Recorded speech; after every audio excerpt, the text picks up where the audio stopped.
राधा स्वामी दयाल की दया, राधा स्वामी सहाय, राधा स्वामी। प्यारे सत्संगी भाई और बहनों, आप सुन रहे हैं परम संत सतगुरु कंवर साहिब महाराज जी का फरमाया राजगढ़ आश्रम का सत्संग। सो प्रेम से ध्यान से सुनिए।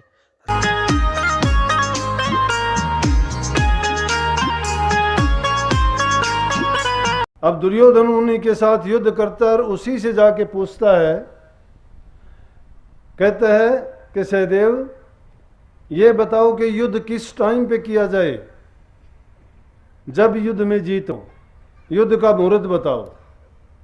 सहदेव ने बिना पक्षपात किए अपने भाई को, जो उसके साथ पता था कि युद्ध के मैदान में तेरे सामने खड़ा होगा, तुम्हें ही मारने के लिए खड़ा होगा, उसके लिए पक्षपात नहीं किया और दुर्योधन को बताया कि युद्ध का ये मुहूर्त है। और मुहूर्त को सुन के चला गया, ठान लिया कि इस मुहूर्त पे युद्ध करना है। और उसके बाद युधिष्ठिर जाता है। युधिष्ठिर कहता है, उसका सगा भाई है, कहने लगा सहदेव आप बताओ कि युद्ध का मुहूर्त कौन सा है। बोले युद्ध का मुहूर्त तो जो था मैंने बता दिया दुर्योधन को। बोला तो ये बताओ कि जीत किसकी होगी। बोला जीत उसकी होगी जो पहले शंख बजाएगा। मुहूर्त तो उसी को बताया था, लेकिन जीत के लिए कह दिया कि जो पहले शंख बजाएगा, इसलिए जब पहले शंख पांडवों ने बजाया था और पांडवों की विजय हुई। तो ज्योतिषी भी किसी प्रकार का पक्षपात नहीं करता है। राजा अगर न्याय करते वक्त देखता है ये मेरा लड़का है या मेरा संबंधी है और ये आम प्रजा का आदमी है, तो वो राजा नहीं कहलाता, न्यायप्रिय राजा नहीं है। हमारा इतिहास अनेक ऐसे राजाओं के न्याय की कहानियों से, जिन राजाओं के आज भी नाम लेके बातें बताई जाती हैं, सुनाई जाती हैं, शिक्षाप्रद हैं, इंसान को एक अच्छे संस्कार देने वाली हैं और एक अच्छी नीयत और नीति को बनाने वाली बातें उनमें दी गई। उनको अगर सुने तो हमें अब भी ये लगता है कि न्याय करना इंसान का फर्ज होना चाहिए और वही इंसान अच्छा है जो न्याय और सच्चाई के रास्ते पर चले और धर्म को अपनाए। इसी प्रकार से संतों का है, संत किसी का पक्षपात नहीं करते। संतों के तो ऐसे हैं कि संतों को ही जिन्होंने कष्ट दिया और संतों ने उन दुष्टों को भी माफ करके यही कहा कि परमात्मा ने प्रकट होके कहा उनसे कि बोलो क्या चाहते हो, आप क्या चाहते हो। जैसे छोटी सी बात बताऊं, एक नाव में बैठे हुए जा रहे थे कुछ लोग और उनमें एक मस्करा भी बैठा हुआ था, मजाकिया भी बैठा था। नदी के बीच में जब जा लिए एक महात्मा बैठा था जिसने अपने सिर को मुंडवा रखा था।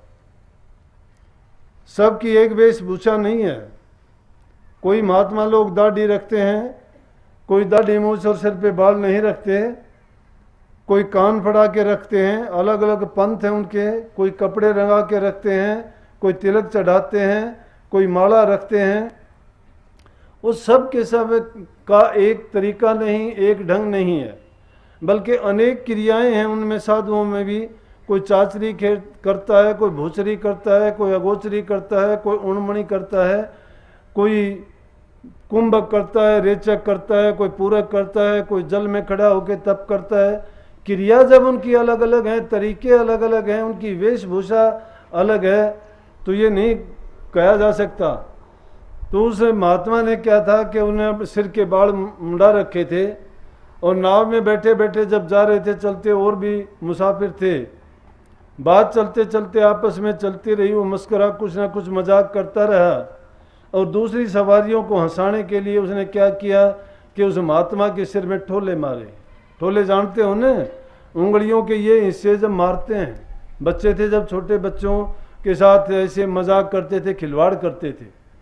उसने भी उस मजाकिये ने क्या किया कि उस महात्मा के सिर में मारे। सब बड़े जोर जोर से हंसे, बड़ा आनंद लिया इस बात का, मजाक उड़ा के।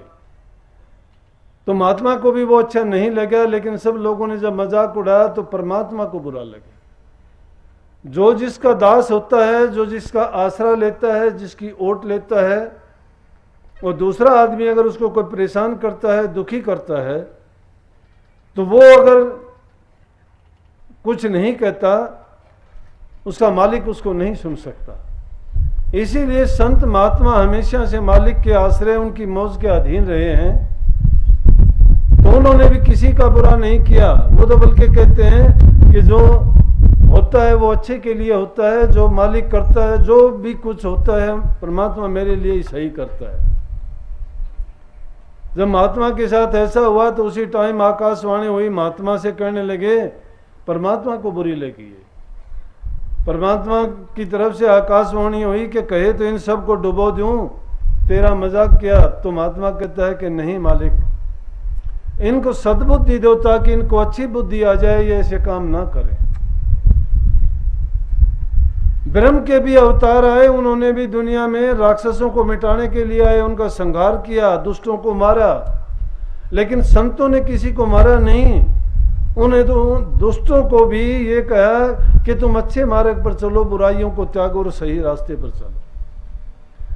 तो ये पक्षपात नहीं करते हैं, और जो पक्षपात करता है वो संत सतगुरु नहीं होता है। इसलिए जब संत तुम्हें वचन उपदेश या कोई शिक्षा देते हैं तो उनमें ये ना समझो कि तुझे बुरा कह दिया गया, अरे ये समझो कि तुम्हारे कर्म को काट दिया गया। हम अपने कर्म को नहीं जानते हैं कि हमने क्या बुरा कर्म किया है, क्योंकि जीव को याद नहीं है ये चीज। ये जीव संसार में आया था, इसीलिए इसको कह दिया गया कि भूल भुलैया में आया है। भूल भुलैया क्या थी कि इसे प्रण करवा लिया गया था कि ये जीव जिस योनि में जाएगा उसी योनि में खुश रहेगा। ये कभी शिकायत नहीं करता, गंदी से गंदी योनि मिलती है जीव को। इंसान की योनि तो बहुत अच्छे कर्म कितने अनेकों जीवन लेने के बाद इंसान का जीवन मिलता है। 84 में धक्के खाने के बाद ये जीवन मिलता है।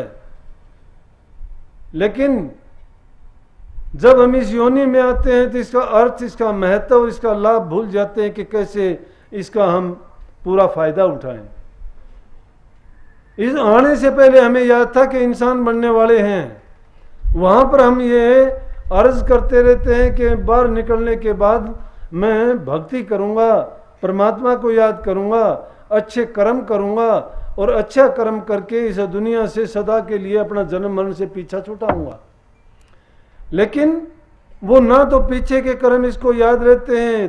3 प्रकार के कर्म पहले भी जिक्र आया। संचित कर्म होते हैं जीव के, अनेकों जन्मों में जो कर्म इसके पूरे नहीं होते हैं, इससे उन कर्मों को वो कर्म इकट्ठे होते रहते हैं और फिर अगला जीवन मिल जाता है। कर्म पहले वाले कटे नहीं, अगला जीवन मिल गया, वो कर्म ब्रॉड फॉरवर्ड होते रहते हैं। लेकिन जो पिछला ही जन्म होता है, जिसको हम प्रारब्ध कर्म के नाम से पुकारते हैं, जिसके कारण हमें ये योनि मिलती है, उस कर्म को काटने का नहीं, वो तो जीव को भोगने ही पड़ते हैं। लेकिन संत जो जीव के कर्म काटते हैं वो संचित कर्मों का काटने का इंतजाम करते हैं। और जो क्रियमान कर्म होते हैं वो जीव करता है, अभी करता है। तो जो हमने भूतकाल में किया था उसका नतीजा हमारे सामने है। जो इस हालात में है वो समझता है। कल ही मेरे पास एक दिल्ली से लड़की आई, MBA में पढ़ती है, दोनों आंख नहीं थी, अंधी बेचारी, कुछ दिखाई नहीं देता। और वो आई कि बोली कि आपके दूसरी बार मैंने दर्शन किए हैं, टीवी पर मैं आपका सत्संग सुनती हूँ। और उसके चेहरे पर इतनी खुशी थी, आवाज़ को देखते ही उसने पहचान लिया। वो इतनी प्यार से, इतनी मीठी बोली। तो मैं उस टाइम पे सत्संगियों को कह रहा था कि जिस इंसान को सारी चीज़ें प्राप्त हैं वो इंसान इस जीवन को कौड़ियों के भाव बर्बाद करता है, कोई शराबों में। अगर आपको यह वीडियो अच्छा लगा तो वीडियो को लाइक करें, चैनल को सब्सक्राइब करें, ज़्यादा से ज़्यादा अपने दोस्तों को शेयर करें। सभी सत्संगी भाई और बहनों को राधा स्वामी जी।